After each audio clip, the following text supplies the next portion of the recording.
Pernah nggak sih Anda dengar nama suatu tempat dan langsung mikir, ini ceritanya apa ya? Nah, hari ini kita bakal kupas tuntas salah satu puncak tertinggi di Jawa Barat. Sebuah gunung dengan nama yang unik banget, kayak alat musik, Gunung Kendang. Loh, kok bisa sebuah gunung dinamai Kendang? Yuk kita bedah bareng-bareng. Nah, ini dia pertanyaan utamanya. Kenapa coba gunung berapi yang begitu megah dan tinggi diberi nama seperti alat musik tradisional? Ternyata jawabannya itu berlapis-lapis, tersembunyi di antara bebatuan purba, di aliran sungai yang jadi sumber kehidupan, sampai bisikan-bisikan legenda kuno. Oke, untuk memecahkan misteri ini, kita harus mulai dari yang paling dasar dulu ya. Gunung Kendang itu sebenarnya apa dan di mana lokasinya? Yuk kita kenalan dulu sama profilnya. Tingginya itu, 2.617 meter di atas permukaan laut. Ini menjadikan Gunung Kendang semacam atapnya Bandung Raya, puncak tertingginya gitu.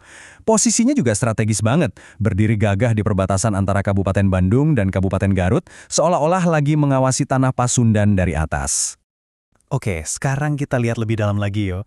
Soalnya gunung ini bukan cuma tumpukan batu dan tanah biasa loh. Di baliknya ada sejarah geologis yang, membara. Bisa dibilang ini tuh raksasa yang lagi tidur. Jadi, Gunung Kendang ini jenisnya stratovolcano. Gampangnya gini, dia itu terbentuk dari lapisan lava dan abu letusan yang numpuk terus-menerus selama jutaan tahun. Makanya bentuknya kerucut gitu. Dia ini bagian penting banget dari kompleks gunung berapi di Bandung Selatan. Jadi kayak arsip geologis dari masa lalu tanah Pasundan yang panas.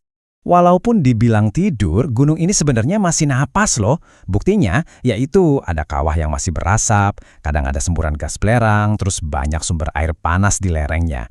Ini semua tanda-tanda yang jelas banget. Artinya, jauh di bawah sana, di dapurnya, dapur magmanya, itu belum benar-benar padam. Masih ada denyutnya. Dan denyut kehidupan itu ternyata nggak cuma terasa di bawah tanah. Alam di sekitarnya pun seolah ikut mendengar. Nah, ini ngebawa kita ke peran gunung ini yang berikutnya, yang luar biasa penting. Oke, dari api di perut buminya, sekarang kita beralih ke air yang mengalir dari puncaknya. Kita bakal lihat gimana Gunung Kendang ini ternyata nggak cuma nyimpan kekuatan yang bisa merusak, tapi justru jadi sumber kehidupan buat seluruh wilayah di sekelilingnya. Nah, disinilah peran super pentingnya. Gunung Kendang ini ibaratnya menara air raksasa. Dia jadi pembatas alami buat 4 daerah aliran sungai atau das yang vital banget. Jadi semua air hujan yang jatuh di lerengnya itu bakal ngalir dan jadi sumber air buat 4 sungai besar. Citarum, Cimanuk, Cikandang, dan Cilaki. Dan sungai-sungai ini, ini urat nadinya pertanian dan kehidupan jutaan orang di Jawa Barat. Kita udah bahas sisi geologi dan ekologinya kan? Sekarang, waktunya kita jawab pertanyaan di awal tadi. Yuk, kita selami langsung jantung ceritanya. Tempat di mana sains dan legenda itu bertemu. Jadi, kenapa namanya Kendang? Ternyata ada 2 teori utama.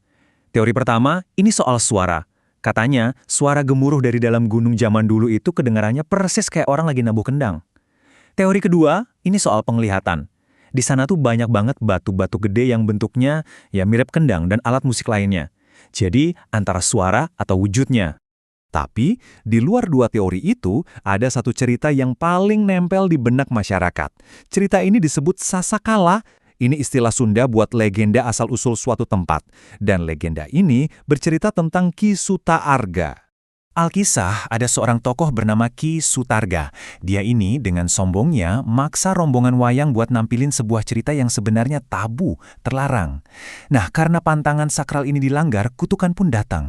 Begitu pertunjukannya selesai, seluruh rombongan, dalangnya, sindennya, pemain musiknya, bahkan sampai gamelan-gamelannya semuanya lenyap, ditelan alam dan berubah jadi batu, selamanya. Dan ceritanya itu seolah nggak pernah benar-benar selesai. Sampai sekarang loh, sebagian masyarakat di sana masih percaya. Katanya, kalau di malam-malam tertentu, khususnya malam Selasa atau Jumat Kliwon, alunan gamelan dan suara kendang gaib dari rombongan yang dikutuk itu masih suka terdengar, menggema dari lereng gunung. Jadi, gimana kita nyatuin semua ini? Dari suara gemuruh gunung berapi sampai gema legenda, apa sebetulnya makna Gunung Kendang ini secara utuh? Kuncinya, ternyata ada di cara pandang budaya Sunda. Bagi masyarakat Sunda, gunung itu bukan cuma tumpukan batu raksasa. Gunung itu adalah pusat, semacam poros suci yang jadi pusat kehidupan. Dia yang ngejaga harmoni antara dunia kita, manusia, dengan dunia alam dan dunia spiritual. Jadi jelas ya, Gunung Kendang itu punya banyak wajah. Dia adalah saksi bisu sejarah vulkanik yang dahsyat. Dia juga penjaga keseimbangan alam yang memberi kehidupan. Di sisi lain, dia adalah ruang suci yang menyimpan identitas budaya. Dan yang terpenting dari semuanya, dia adalah simbol abadi tentang ikatan yang nggak bisa dipisahkan antara manusia dan alam. Pada akhirnya, kita jadi ngerti, nama Kendang itu bukan cuma sekedar nama. Dia adalah gema dari denyut perut bumi, sekaligus bisikan dari sebuah legenda. Dan ini bikin kita mikir kan, kalau satu gunung aja bisa nyimpan cerita sedalam ini, kira-kira kisah apa ya yang tersembunyi di bukit, sungai, atau bahkan bebatuan yang ada di sekitar kita?